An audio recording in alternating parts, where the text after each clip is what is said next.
Dragi ljudi, hvala vam što ste došli. Okupili smo se danas zbog pogibije 15 ljudi na železničkoj stanici u Novom Sadu, koja je dovela do masovnih protesta širom Srbije. Ovo je prvi skup kod nas. Svi znamo da u ovim okolnostima nije lako iskazati svoje mišljenje, stav pa ni solidarnost. Ali uprkos tome, mi smo danas tu.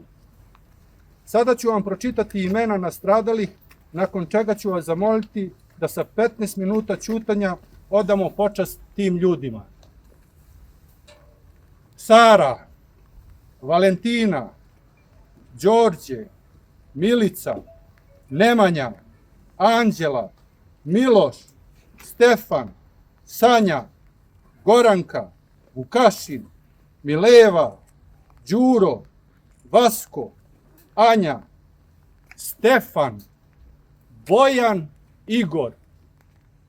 Krećemo sa 15 minuta ćutanja.